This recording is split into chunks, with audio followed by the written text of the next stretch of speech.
Pernah nggak sih Anda lihat laporan keuangan terus rasanya langsung pusing? Tenang, Anda nggak sendirian kok. Hari ini kita bakal kupas tuntas laporan keuangan dari saham PGJO. Saya akan tunjukkan gimana caranya membaca cerita di balik semua angka ini. Sebuah cerita yang bisa jadi penentu nasib investasi Anda. Coba deh kita lupakan sejenak angka-angka yang bikin pusing itu. Anggap aja laporan keuangan ini tuh kayak peta harta karun. Kalau kita tahu cara bacanya, kita nggak cuma bisa lihat posisi perusahaan sekarang, tapi juga kemana arahnya, harta apa yang lagi diincar, dan badai apa yang mungkin menghadang di depan. Yuk, kita mulai petualangan kita? Nah, yang mau kita bedah hari ini itu PGJO. Dan ini tuh teka-teki yang menarik banget. Di satu sisi pendapatannya melesat kayak roket. Tapi anehnya di sisi lain kerugiannya malah makin bengkak. Kok bisa gitu ya? Nah, inilah misteri yang akan kita pecahkan bareng-bareng. Oke, kita mulai dari yang paling dasar dulu. Biar ngerti ceritanya, kita harus kenal dulu tokoh utamanya. Sebenarnya apa sih bisnis PJJO sekarang? Karena semua drama keuangan yang bakal kita lihat nanti, akarnya itu dari sini. Nah, coba lihat tabel ini. Ini kayak DNA-nya perusahaan.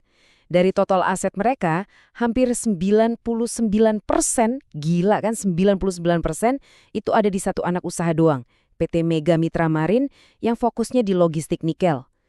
Bisnis travel yang dulu jadi andalannya, sekarang itu ibarat perahu kecil di samping kapal induk. Ini bukan sekedar ganti haluan, ini transformasi total. Oke, jadi biar jelas ya. Lupakan PJO yang dulu kita kenal sebagai agen travel. Mereka ini benar-benar banting setir, mempertaruhkan segalanya buat jadi pemain kunci di industri nikel. Ya, industri yang jadi urat nadi baterai mobil listrik dan masa depan industri hijau kita. Langkah yang sangat berani. Dan inilah hasilnya. Lihat grafiknya deh. Garis yang hampir rata di kiri, itu pendapatan dari bisnis pariwisata lama mereka. Terus, yang menjulang tinggi kayak gedung pencakar langit di kanan, itu dia pendapatan dari bisnis logistik nikel yang baru. Lonjakannya itu lebih dari 10 kali lipat cuma dalam setahun. Ini bukan sekedar tumbuh, ini ledakan. Oke, sekarang kita udah paham kan bisnisnya apa. Waktunya kita buka kap mesinnya, kita akan selami neraca keuangan PJO buat lihat dari mana sebenarnya kekuatan ledakan pendapatan tadi berasal. Di tahun 2024, sebelum mereka berubah total aset perusahaan ini ada di angka 5 triliun rupiah. Coba ingat-ingat ya angka ini titik awal kita. Dan jeng-jeng, setahun kemudian, asetnya meledak jadi 30,3 triliun. Naik 6 kali lipat, gile. Tentu ini datang dari bisnis logistik nikelnya. Tapi pertanyaannya sekarang, duit dari mana ini semua? Sekarang kita lihat sisi lain dari koin ini, utang. Tahun 2024, utang mereka ada di 2,2 triliun. Yah, cukuplah, wajar untuk perusahaan dengan aset 5 triliun. Gak ada yang aneh di sini. Dan nah, ini dia jawabannya. Siap-siap ya, utangnya membengkak jadi 32,3 triliun rupiah. Saunang ya, 32,3 triliun. Jadi lonjakan aset yang kelihatannya keren tadi, ternyata dibeli pakai gunung utang yang jauh lebih besar. Jadi, inti cerita dari neraca keuangannya tuh ini.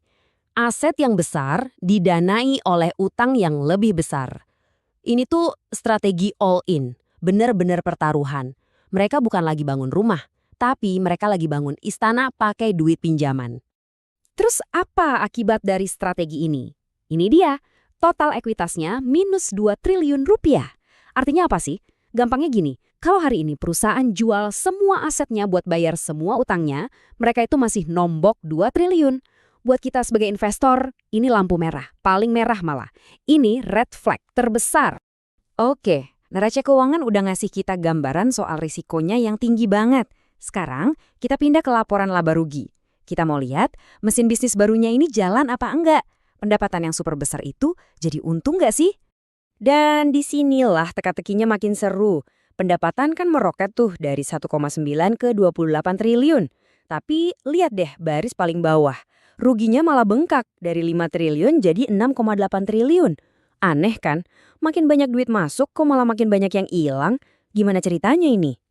Nah, untuk mencahi misteri ini, kita harus kenalan sama satu tersangka utama. Namanya beban pokok penjualan. Anggap aja ini modal yang harus mereka keluarin buat dapat pendapatan. Kalau di bisnis logistik, ini biaya bensin kapal, gaji kru, perawatan, pokoknya semua biaya operasional di lapangan. Nah, slide ini menjelaskan semuanya.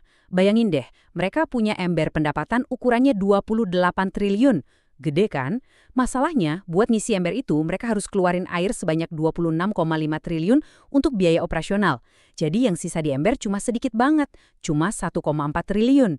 Dan celakanya lagi, sisa yang sedikit ini masih harus dipakai buat bayar biaya kantor dan, nah ini dia, cicilan bunga utang raksasanya. Ya jelas gak cukup, makanya rugi.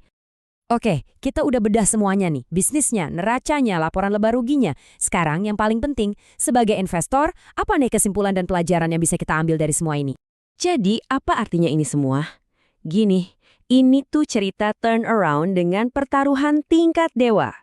Ibaratnya, mereka jual warung kecil mereka, terus ngutang gede banget buat bangun tambang emas raksasa.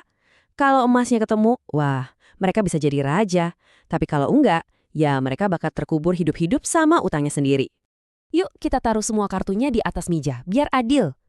Sisi positifnya, jujur aja, menggiurkan banget. Pendapatan super besar dan posisi di sektor nikel yang lagi panas-panasnya.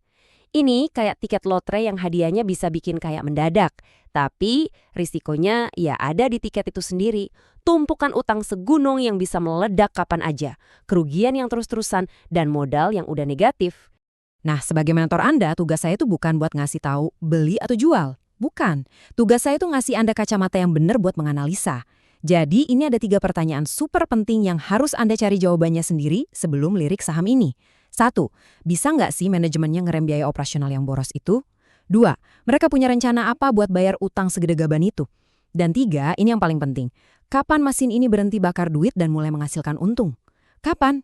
Pada akhirnya, PGGO ini adalah sebuah pertaruhan besar.